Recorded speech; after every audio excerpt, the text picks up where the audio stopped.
It's been a disastrous decade for the bee industry. Over the past 10 years, the U.S. has gone from producing more than half of all honey it consumes to importing the majority of it. But one local beekeeper is hoping a new grant from the government is what the industry needs to keep buzzing. News 8's Brittany Schmidt joins us now with details. Lisa and Mike, the United States Department of Agriculture just released a new survey that found beekeepers lost 42% of their honeybees last year, which is the highest on record. A Chaseburg beekeeper says last year was tough, but she is expecting a sweet reward at the end of this year thanks to her new honeybee habitat grant.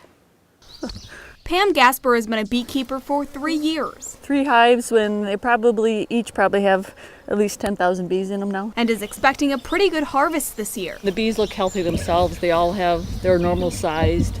They don't have deformed wings. But last year was a different story. Gasper lost 2 of her 3 honeybee hives. The cold weather and then last summer was kind of a dry summer. They didn't get to put away as much food, as good quality food as they have in years past. So I think it was really hard on them. And Gasper's honeybees aren't the only ones struggling. We've been having a significant bee loss since about 2007. Sharp says the increased use of pesticides and insecticides is doing more harm than good to the beekeeping industry. I think just now we're grasping the idea that it's killing all insects, not just, the select few that you were hoping to get. And without natural pollinators, the world would see a major decrease in fresh produce. A pollinator is responsible for 1 of every 3 bites you put into your mouth. And so without insects going and cross-pollinating all of the plant can't develop a fruit. To make sure that doesn't happen, Gasper has decided to help the bees out this year. I just want to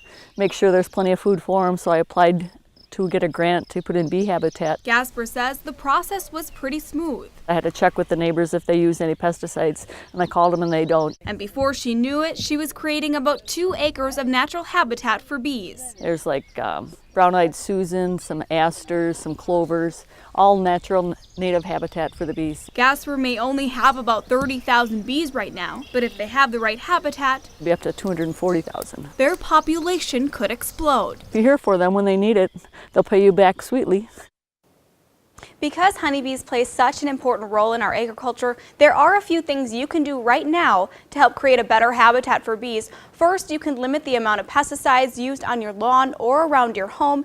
And second, when planting, you can buy plants that are known to be good for honeybees. Thank you, Brittany. If you would like more information about the beekeeping industry, you can head to the website at the bottom of your screen.